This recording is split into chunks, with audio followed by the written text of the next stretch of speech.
Hello, everyone. Welcome to the Believe in Bengal podcast with Solomon Wilcots. And I have a very special guest because Scott Brunson is the co-author of this latest book to come out. In fact, it is the book. It's called From Bulldog to Bengal, the Joe Burrow story seen through the eyes of his hometown in Athens, Ohio.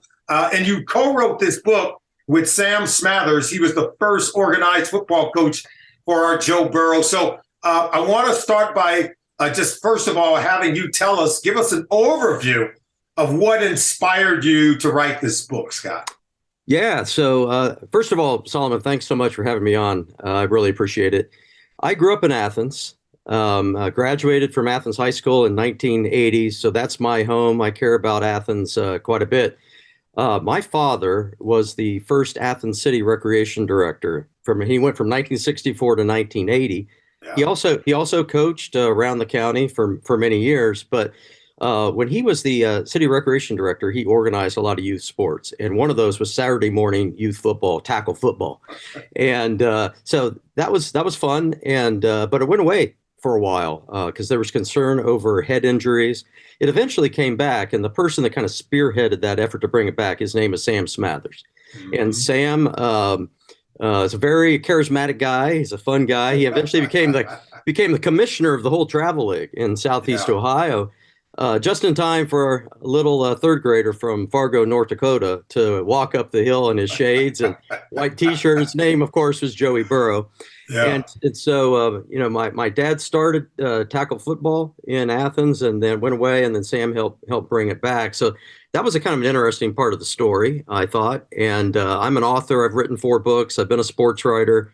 I worked at the University of Florida in their sports information office for several years. Then I managed a national sports publishing company. So I'm a writer, and I've got that sports background. And Sam's not only the co-author here, but he's part of the story. Yeah. And so we make a pretty good team, I think. Well, we should let everyone know that here on the Believe in Bengal podcast, we're going to be taking a few episodes over the next couple of weeks to kind of walk everyone through the book, which is really kind of walking everyone through the life of Cincinnati Bengals quarterback Joe Burrow and his connection to his hometown in Athens, Ohio. Now, you start the book with Joe Burrow as a high school quarterback at Athens, Ohio, Division III state championship game. It was a game that the team lost, 56-52. He throws for over 400 yards, 6 touchdown passes. Why did you choose to use that moment to start telling us the story of Joe Burrow, and how is that significant? Yeah, I mean, that was a heartbreak for him, and he still thinks about it. And it really kind of bookends with the Super Bowl in that opening chapter and that introduction. But it just felt like the right place to start, where he had a dream to play in the state championship game, and he had spent all these years working to that moment. It came down to the last second and didn't go their way, and he was heartbroken. He threw 1 interception in that game, 6 touchdowns, as you said, but 1 interception. He only threw 2 interceptions the entire year. And so all he could do was focus on that interception, and he was just crushed. And then you fast forward 8 years, and the question comes up because it was the week of the state championship games again. Yeah. And someone asked him in the press conference, "You still think about that game?" He said, "All the time." Wow. And the reporters were surprised. I mean, it's a high school game, and here you are, you just beat Ben Roethlisberger and the Pittsburgh Steelers by 30 points, and you're worried about what happened, 8 years ago. But a championship's a championship to Joe, and he cares that deeply about it. And of course, he was crushed after losing the Super Bowl, but he had a little bit different attitude. I mean, he went to the after party, the Kid Cudi after party. Yeah, I recall. He was able to celebrate a magical season, I think, with his teammates, and I thought that just showed a lot of growth and maturity over those 8 years or so. But he's still somebody who's not satisfied with the second place trophy.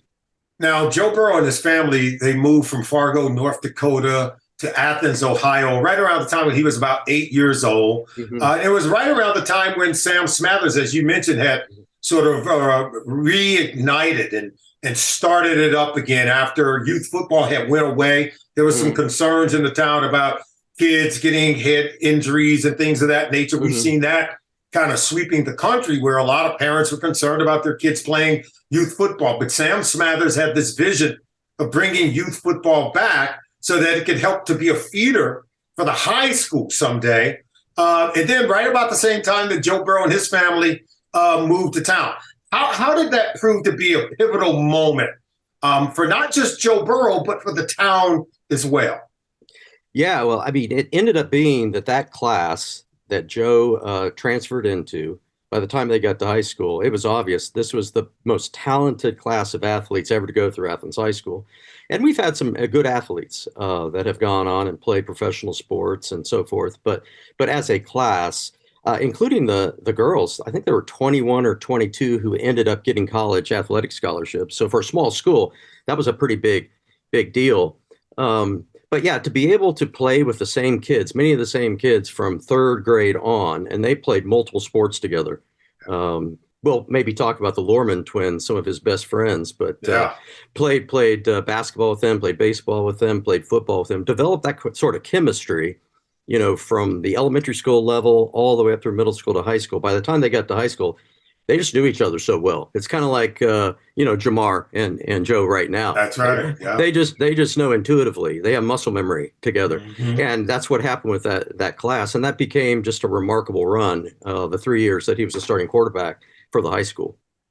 Now, I think people should know that Joe Burrow's father, Jimmy Burrow, was a good athlete. In fact, he was a great athlete, not just a football player. He was a baseball player. He was a basketball player. And you tell the story in the book, and I think so cleverly, to kind of draw a connection, right, when it comes to Joe Burrow and his talent, that, and for some reason or another, could be somewhat underrated. I think sometimes we look at quarterbacks and we don't think of them as being athletic if they don't all look like Lamar Jackson or Mike Vick.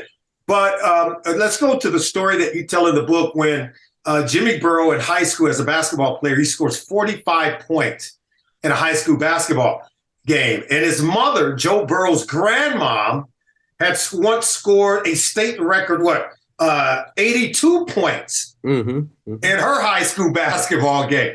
How does that correlate? Help us to understand the connection of Joe Burrow's natural ability, maybe stemming back all the way back to his grandma Dot, who can knock down 82 points in a high school game. Yeah. So, 82 points in a game. And so she holds that record, state of Mississippi. Yeah. And Jimmy, is in high school and he comes home, and you can imagine, Solomon, scoring 45 points in a game and just being on top of the world, right? Yeah. I mean, and everyone's carrying you around on their shoulders. He comes home and he tells mama, and she says, well, only 37 more to go. Yeah. And just doused his enthusiasm, right? In a playful sort of way. But I think that helps kind of illustrate how competitive the Burrow family is. I mean, his grandfather, Joe's grandfather, James, played basketball at Mississippi State. And of course, Dot was a great basketball player. And then Jimmy, starts out at Ole Miss, transfers to Nebraska, plays a little bit for the Packers, and then goes on and stars in the CFL, and then has had a great coaching career. But even when it comes to, just playing horse or playing ping pong, I mean, that whole family is incredibly competitive. They love each other to death, but they're very, very competitive. And you can see how that instilled in Joe at a very young age that, again, second place isn't good enough. Yeah, I think that's wonderful how you tell that story. And it certainly correlates to paint a picture and illustrate his overall competitiveness. But I also think it draws a line to tell you he's got some natural ability. He got it honestly, right? He did, yeah. Got it honestly. Tell us more about Athens, Ohio. And why is that significant to telling us about who Joe Burrow is? For people around the country, they may not know. If you live in Ohio, you know about Athens, Ohio. But if you think more nationally, all right, Scott, it's right in that southeastern corner of the state, right on the border of West Virginia. And I think Joe did a really good job of when he won the Heisman Trophy. He told people a little bit about this place where he's from in Athens, Ohio, and the people that are there. And maybe a place that have been forgotten, right, as a manufacturing hub. But tell us more about why this is very central to who Joe Burrow really is. Yeah, Athens is a special place, but in many ways, I mean, it's Americana. So a lot of people can relate to it, and there were a lot of coal mines there. They went away. There's a lot of industry that went away. So there's a lot of food insecurity. The poverty there is significant. Yet at the same time, you have Ohio University in Athens, Yeah, and so at Ohio University, you have Division I sports. that's right. You've got culture. You've got 120 different Exactly. international countries represented on that campus. Yeah, And so there really is a lot of diversity. And when you would think growing up in Appalachia, oh, it's all monolithic, but that's yeah, really not the case in Athens. And yeah. so one of the ways that I think this really helped Joe growing up is learning how to relate to different people. So relating to country folk, relating to kind of the hippie vibe, right? That's Athens Mhm. has that. Yeah, If you've ever been to Athens, I mean, it's just wall to wall bars. I mean, the that's OU right. students like to party there. Um, but again, all these international countries are represented as well. So I think Joe learned at a young age, you got to relate to different people in different ways, and he's carried that into every locker room he's been in. From Bulldogs at Athens High School to Ohio State to LSU, and now with the Bengals. And I think that's helped him quite a bit. I think Athens has helped him quite a bit. Yeah, very interesting story. There is no doubt. As we go through the book and other episodes here on the Believe in Bengal podcast, people are going to learn a little bit more about Athens, Ohio. They're going to learn more about Joe Burrow. But first, I want you to help us understand his very first nickname. Everybody knows him as Joe Cool. But at 8 years old, as he's come walking over the keel to play organized football for the very first time, his coach nicknames him Joe Shady. Yeah. Why the nickname Joe Shady? Help us to understand the story behind it and how it kind of still holds up today. Yeah. I mean, you might think Shady is kind of a synonym for Shisty, right? That's right. I mean, there's That's right. different ways of defining Shady, but Robin told me, his mother told me that he wore sunglasses all the time. Yeah. And it was because he was sensitive to the sun. I mean, it was really that simple. Even as an 8-year-old, Scott? As an 8-year-old. So I don't think they were Cartier shades at that time. Right. Probably right. probably Walmart, something like that. But yeah, Joe was called Shady. And so before Shiesty and Cool and all these other names, he had the nickname Shady. Yeah. Yeah, Joe Shady, and now it's morphed into Joe Cool. But all of these names have stuck with him. But to think that he earned it honestly, right? As an 8-year-old, wearing his shades, coming over the hill, and his coach says that, look at my new quarterback. That's my quarterback. That's right. Kind of knew it right away. He's always had that kind of charisma, as you have written early in the book, that he seemed to always draw people to him. Not purposefully, but naturally, people, you said since an early age, people were always drawn to him. He seemed to always be a deep thinker, seemed to always have a greater understanding of the moment, of the situation, and made for the quarterback maybe in more ways than one in that regard. What more can you add to that? Yeah, I mean, Sam Smathers, again, his first coach, said that now let me back up for a moment. In youth football, of course, you would understand this when you're trying to have a feeder system. You're running the same offense that the varsity is running, right, all the way down through middle school to elementary school. So Sam Smathers, I think, had 7 different varsity coaches during his time. So he's constantly having to retool and the different schemes and so forth. But at this time, they were running a running offense. They were running the wing T.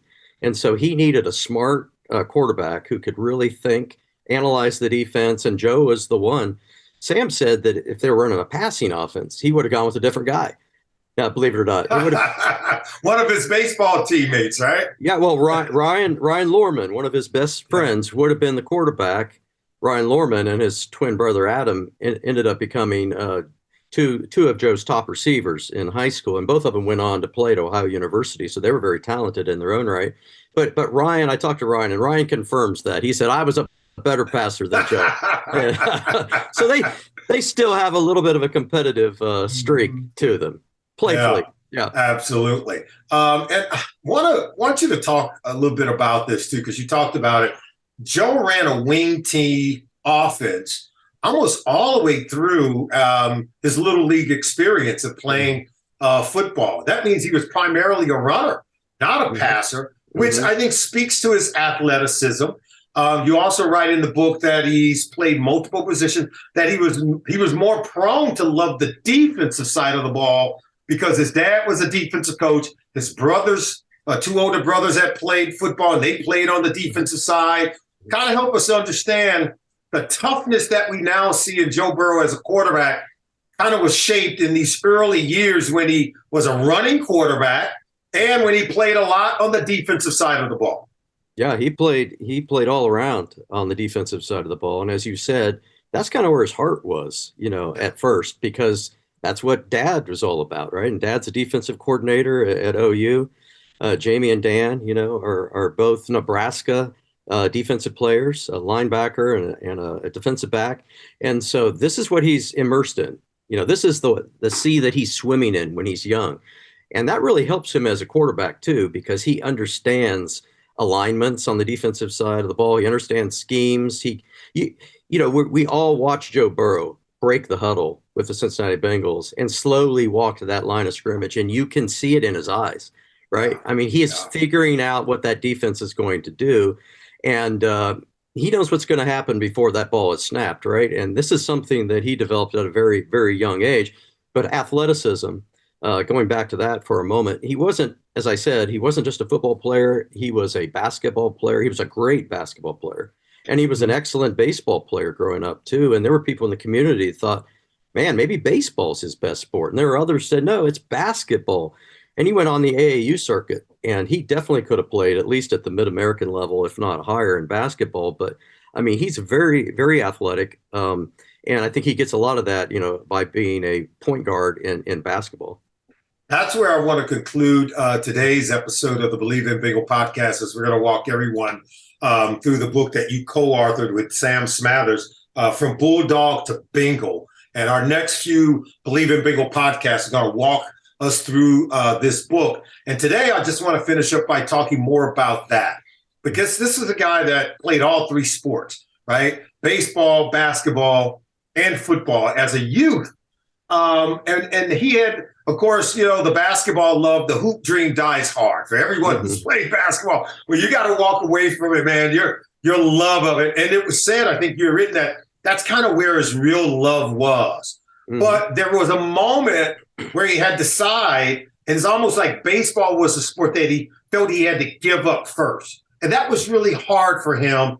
Kind of talk about that as one of the seminal moments as you see him being pushed more and more toward becoming the person that he is now, the player, quarterback that he is now, but giving up baseball first as one of the three sports that he loved. It was not easy for him, was it? It wasn't easy, and it wasn't easy for Jimmy either. Especially wasn't easy for a guy by the name of Fred Gibson. Now, Fred Gibson was this is going all the way back. I graduated in 1980. He was my basketball coach at Athens High School. He was a baseball coach of mine as well, and he is still there. Now, he's since retired, but Gibby, we call him Gibby, but Gibby he would sit in the stands, and he would watch middle school Joe just rake. I mean, he's just hitting the ball to all fields, and he could see, man, I've got a guy that can start for me as a freshman on the baseball team, shortstop, center field, pitcher. I could put him anywhere in the lineup. This guy's going to be really something. Joe comes to Gibby, heading into his freshman year, and says, Gibby, I hate to do this. I love baseball, but I think I'm going to be a Division I basketball player. And he says, I think I'm going to have to hang up my cleats. And so he does. Heading into his senior year, he toys with the idea of going back out for baseball. And he ultimately decides not to do that. And his rationale was, and this is classic Joe, I think. He says, if I get on the team, I'm going to take somebody else's spot. And I don't want to do that to somebody that's worked hard. And at the same time, I don't want to do it to myself. I might be really rusty and I may disappoint myself. So I guess I'm just going to hang up my cleats. So he broke Gibby's heart twice. He walked away from the game, and then as he started to walk back, right, he pulled himself back. That showed, I think, a lot of discipline. I think that comes through in the book as well. The discipline that Joe Burrow had, I think, as a very young man. This is a phenomenal read. First of all, before we wrap up the show, I want you to tell everyone where they can go and find the book that you co-authored with Sam Smather, From Bulldog to Bengal. Where can people go to find the book? Yeah, you can find it at orangefrazierpress.com. And so it's orange, like the orange, FRAZER.com. Okay. It's also available on Amazon. And I know the proceeds are going to benefit, is it the Joe Burrow Foundation, the vice presidents, or his mom and dad, Jimmy and Robin Burrow? Yeah, they do. They will get a portion of the proceeds. Okay. And I will say that they've been very supportive of the project from the very beginning. Wonderful. And Joe's parents read through every chapter last summer as I was writing it, and they gave me feedback. So the book actually is coming out in April, but you can pre-order it now. And we're giving people a chance to preview the book here on the Believe in Bengal podcast over the next couple of weeks. We're going to walk through, and you're going to learn more about Joe Burrow. You're going to learn about just how smart this young man really is, and how he always had this active brain, a lot of creativity, great imagination, but the ability for processing simply is phenomenal. You're going to learn a lot about what really makes him who and what he is. I've been telling people all around Cincinnati, this is a very special young man. And everyone sees it now. There's no doubt. After getting sacked 9 times, Scott, in a game against the Tennessee Titans in a postseason game, and he keeps getting up, slinging it, that's more than just a quarterback, I got to tell you. And people are finding out that Joe Burrow's got great toughness. He's got everything that you need to have a championship quarterback. We want to thank you for taking time to join us on the Believe in Bengal podcast. We'll see you next week, because I know you're going to join us. We should let people know that you're a professor at Indiana Wesleyan University, right? Where you're teaching philosophical theology. You got class to teach, don't you? I do. And some sports. I also teach sports ministry. Yeah. That is wonderful. That's right. Yeah. Maybe you'll be able to help us out here on the Believe in Bengal podcast.